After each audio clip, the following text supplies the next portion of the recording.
Bonjour, alors nous sommes maintenant au premier vidéo du deuxième cours, le cours sur la mise en forme conditionnelle et sur les fonctions de date.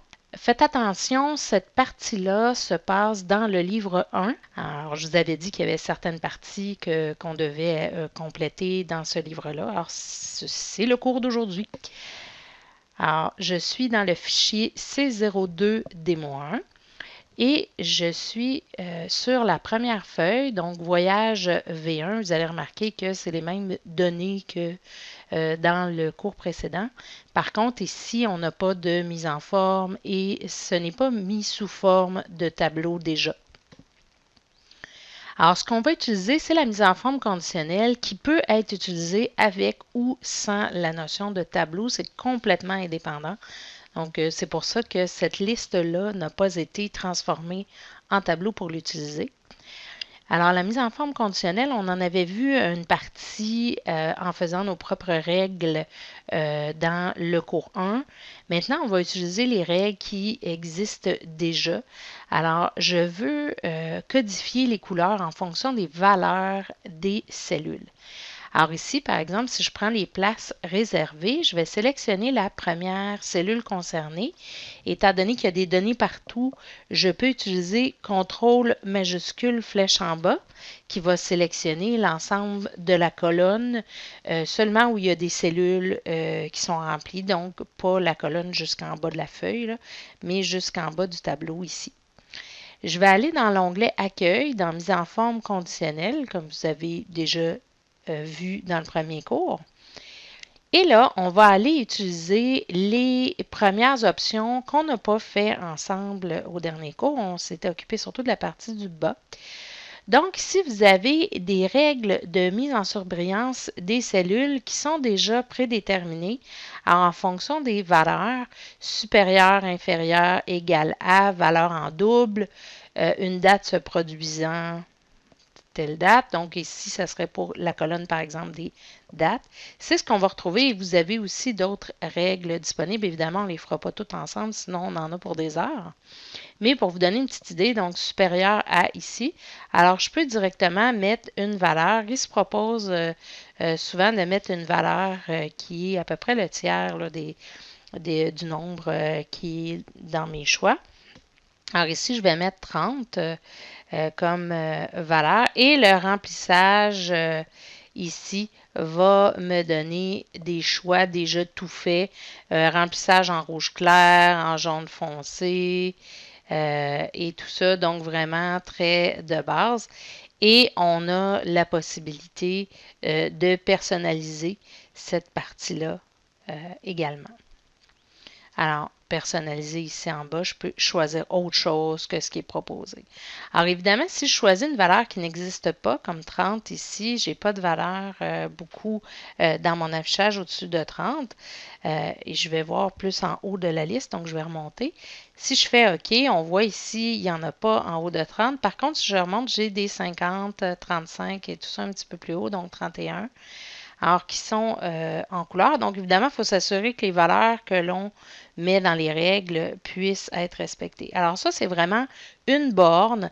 Alors, la mise en forme qui est appliquée conditionnelle va remplacer la mise en forme originale qui pourrait être bleue sur fond orange. Là, il n'y a pas de problème avec ça. Ça dépend ce que vous ajoutez, évidemment. Faites juste attention si la règle que vous choisissez, le format que vous prenez ici, c'est seulement du texte, par exemple texte en rouge, et que le fond est déjà rouge, ça risque de faire rouge sur rouge, donc vous ne serez plus capable de voir le chiffre qui est écrit ou le nombre qui est écrit dans la cellule. Donc faites attention évidemment à ça. Donc, je vais annuler ici.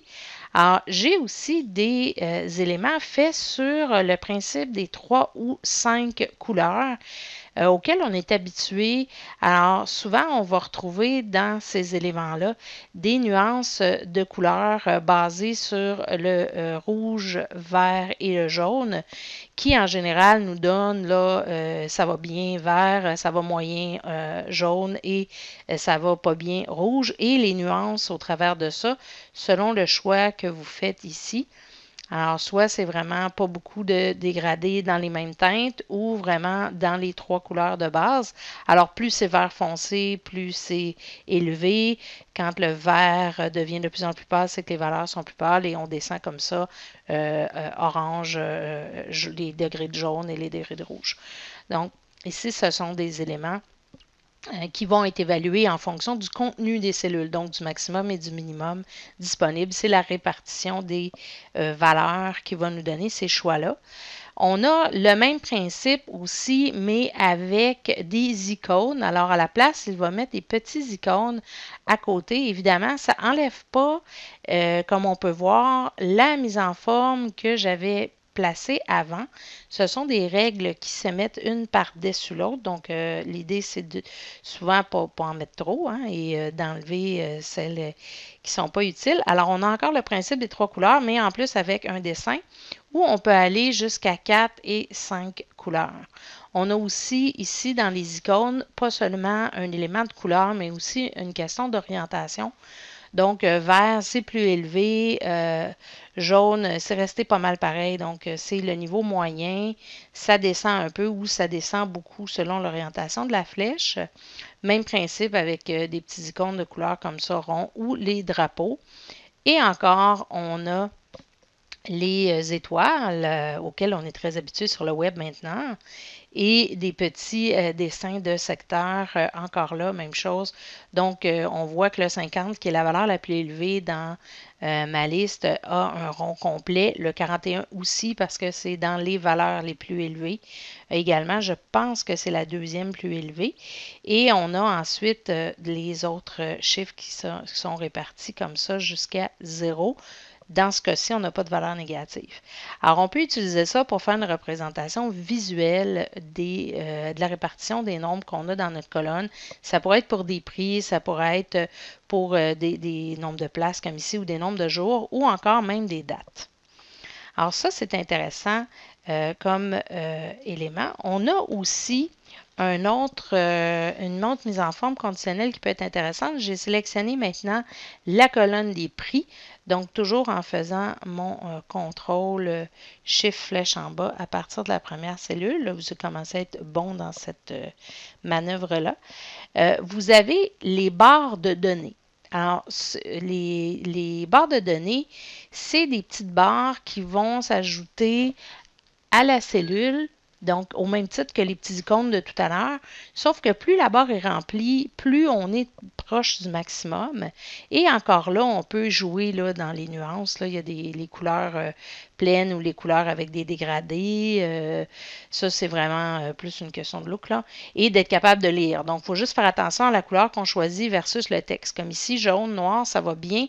Mais quand on commence à parler de bleu foncé, d'écriture noire, on commence à voir un petit peu moins bien. Donc, il faut juste faire attention un petit peu avec ça pour être capable de bien voir.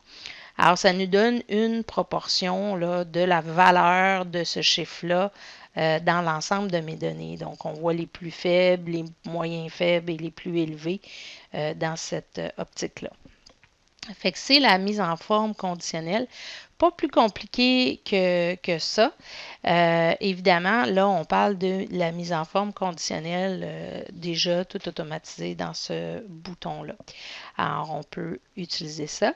Évidemment, on avait aussi les règles personnalisées qu'on avait déjà fait ensemble. Donc, nouvelles règles ici. Et on a à choisir dans les premiers choix. Nous, on avait utilisé, entre autres, une formule pour évaluer la valeur et on mettait le format souhaité lorsque la règle était respectée. Donc, ça permet par exemple de mettre en couleur le prix, parce que là, pour l'instant, c'est le prix qui est sélectionné, mais en fonction des valeurs qui sont dans une autre cellule plutôt que la cellule elle-même. Donc, tout ce qu'on a fait jusqu'à maintenant dans la mise en forme conditionnelle depuis le début de la vidéo, c'est vraiment une évaluation du contenu de la cellule que l'on met en forme. Tandis qu'ici, je peux utiliser l'information d'une autre cellule. Fait que c'est intéressant pour ça. Donc, par exemple, ici, je vais tasser un petit peu pour pouvoir voir là, qu'est-ce que j'ai comme information. Alors, je pourrais décider de baser ma couleur de prix en fonction, par exemple, du nombre de places. qu'il reste.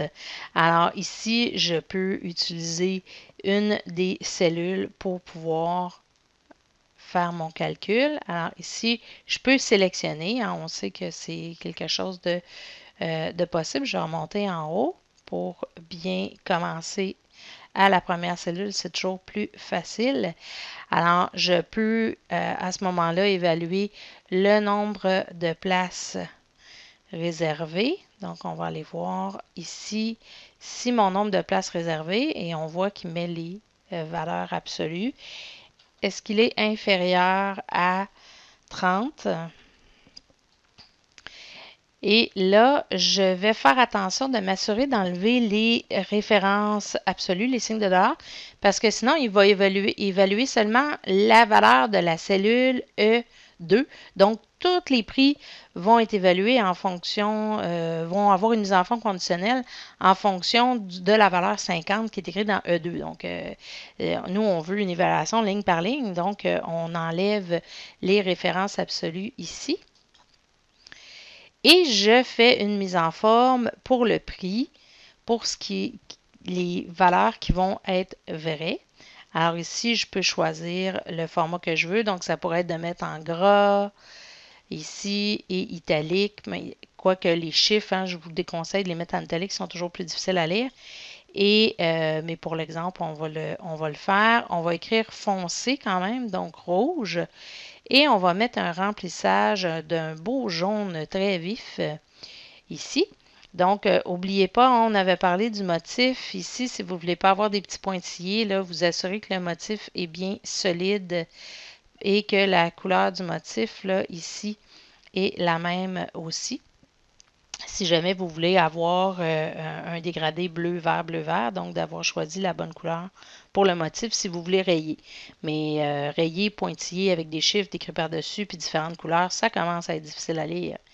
Mais ça dépend. Est-ce que vous voulez que les gens lisent vos données ou pas? Alors ici, je vais faire OK.